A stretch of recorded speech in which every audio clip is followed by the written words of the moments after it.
രണ്ടിടത്ത് മത്സരിക്കാൻ രാഹുൽ ഗാന്ധിക്ക് നൽകിയത് 1.4 കോടി രൂപ. ലോക്സഭാ തെരഞ്ഞെടുപ്പിൽ മത്സരിച്ച കോൺഗ്രസ് നേതാവ് രാഹുൽ ഗാന്ധിക്കായി പാർട്ടി ചിലവഴിച്ചത് 1.4 കോടി രൂപ. 70 ലക്ഷം രൂപ വീതമാണ് ഓരോ മണ്ഡലത്തിനുമായി പാർട്ടി രാഹുൽ ഗാന്ധിക്കായി ചിലവിട്ടത്. റായ്ബറേലി, വയനാട് എന്നീ 2 നഗരങ്ങൾക്ക് വേണ്ടിയിട്ടാണ് ഇത്രയും വലിയൊരു തുക ഉപയോഗിച്ചത്. കോൺഗ്രസ് തെരഞ്ഞെടുപ്പ് കമ്മീഷന് സമർപ്പിച്ച കണക്കുകളിലാണ് ഇക്കാര്യം വ്യക്തമാകുന്നത്. എന്നാൽ രാഹുൽ ഗാന്ധിക്കല്ല പാർട്ടി ഫണ്ടിൽ നിന്നും ഏറ്റവും തുക ലഭിച്ചത് എന്നതും കൂടി ഇത്തരണത്തിൽ ശ്രദ്ധേയമാവുകയാണ്. 87 ലക്ഷം രൂപ കിട്ടിയ ഹിമാചൽ പ്രദേശിലെ മംഡി സ്ഥാനാർത്ഥി വിക്രമാദിത്യ സിംഗ് കങ്കണ റണാവത്തിനോട് തോറ്റു. അമേഠിയിൽ കിഷോരിലാൽ ശർമ്മ, വിരുദുനഗറിൽ മാണിക്യം ടാഗോർ, ഗുൽബർഗയിൽ രാധാകൃഷ്ണ, അനന്ത്പൂർ സാഹിബിൽ വിജയ് സിംഗ്ല എന്നിവർക്കും ആലപ്പുഴയിൽ KC വേണുഗോപാലിന് മത്സരിക്കാൻ 70 ലക്ഷം രൂപ വീതം ലഭിച്ചു. മുതിർന്ന നേതാക്കളായ ആനന്ദ് ശർമ്മയ്ക്ക് 46 ലക്ഷം രൂപയും ദിഗ്വിജയ് സിംഗിന് 50 ലക്ഷം രൂപയും കിട്ടിയെന്ന് കണക്കുകൾ വ്യക്തമാക്കുന്നു.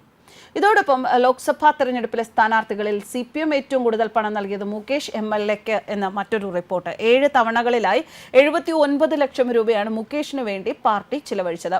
39 ലക്ഷം ലഭിച്ച ആറ്റിങ്ങൽ സ്ഥാനാർത്ഥി V ജോയ് ആണ് രണ്ടാമത്. 5 ലക്ഷം രൂപ മാത്രം ലഭിച്ച ചാലക്കുടി സ്ഥാനാർത്ഥിയും മുൻ മന്ത്രിയുമായ C രവീന്ദ്രനാഥിനാണ് ഏറ്റവും കുറവ് പണം പാർട്ടി അനുവദിച്ചത്.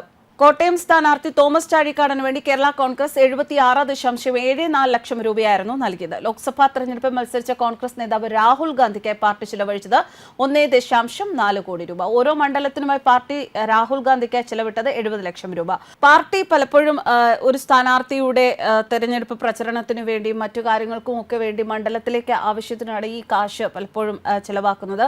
മണ്ഡലത്തിലെ യാത്രയ്ക്കും മണ്ഡലത്തിൽ പ്രചരണത്തിനു വേണ്ടിയും മണ്ഡലത്തിൽ അതുപോലെ തന്നെ പ്രചരണത്തിനു വേണ്ടി ഫ്ലക്സ് അങ്ങനെയുള്ള കാര്യങ്ങൾ തയ്യാറാക്കുന്നതിനും ഒക്കെ അല്ലെങ്കിൽ കുറേ ഒരു സമ്മേളനം നടത്തുന്നുണ്ട്, അതിലൂടെ പ്രചരണത്തിലൂടെ സംസാരിക്കാനായി ഒരു സമ്മേളനം നടത്തുന്ന സമയത്ത് അവിടെ ആവശ്യമുള്ള ചിലവുകൾ ഇതൊക്കെ മീറ്റ് ചെയ്യുന്നതിന് വേണ്ടിയിട്ടാണ് പാർട്ടി ഇത്രയധികം തുക ഒരു സ്ഥാനാർത്ഥിക്ക് വേണ്ടി ചിലവാക്കുന്നത്. എന്നാൽ ഒരു തെരഞ്ഞെടുപ്പിന് നിൽക്കുന്ന ഒരു സ്ഥാനാർത്ഥിക്ക് ഇത്രയധികം തുക ചിലവാക്കണമോ എന്നത് പലപ്പോഴും പൊതുസമൂഹം ചോദിക്കുന്ന ഒരു ചോദ്യമാണ്. ഇത്രയധികം ബഹളങ്ങളുടെയും കോലാഹലങ്ങളുടെയും പ്രചരണത്തിൻ്റെയും ഒക്കെ ആവശ്യമെന്നാണ്. ഒരാൾ ഒരു നല്ല വ്യക്തിയാണ്, നന്നായി പ്രവർത്തിക്കാൻ പറ്റുന്ന ഒരു വ്യക്തിയാണ് എന്നുള്ളത് തെരഞ്ഞെടുപ്പിന് മുൻപ് അല്ലെങ്കിൽ സ്ഥാനാർത്ഥിയെ പ്രഖ്യാപിക്കുന്നതിന് മുമ്പ് സമൂഹത്തിൽ തെളിയിച്ച ഒരു വ്യക്തിയാണ് എന്നുണ്ടെങ്കിൽ ഇത്രയധികം പ്രചരണത്തിന്റെ ആവശ്യമോ കോലാഹലങ്ങളുടെ ആവശ്യമോ ഒന്നും ഉണ്ടാവില്ല എന്ന് തന്നെയാണ് പൊതുജനം ഈ തെരഞ്ഞെടുപ്പ് ഫണ്ടിനെ കുറിച്ച് പറയുന്നത്. ഒരു തരത്തിൽ പറഞ്ഞാൽ ഈ തെരഞ്ഞെടുപ്പ് ഫണ്ട് എന്ന പേരിൽ ചിലവഴിക്കുന്ന ഈ തുകയിലെ പകുതിയും പോകുന്നത് പല കീശകളിലേക്കുമാണ് എന്നുള്ള അഭിപ്രായങ്ങളും പലപ്പോഴും ആരോപണങ്ങളും പലപ്പോഴും നിലനിൽക്കുന്നുണ്ട്. എന്തായാലും ഈ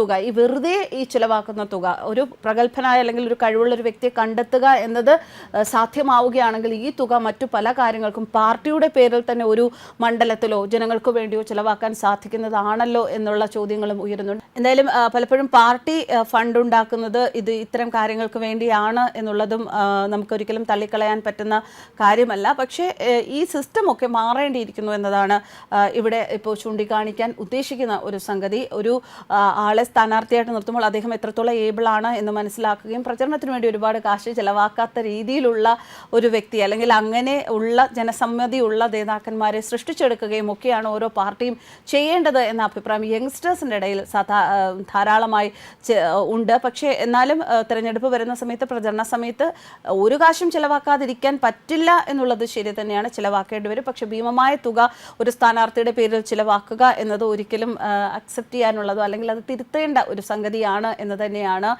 പലപ്പോഴും ഓരോ തെരഞ്ഞെടുപ്പ് കഴിയുമ്പോഴും അല്ലാത്തപ്പോഴും ഒക്കെ പൊതുസമൂഹത്തിൽ ഉയരുന്ന ഒരു അഭിപ്രായം. ന്യൂസ് ഡെസ്ക് കർമ്മ ന്യൂസ്.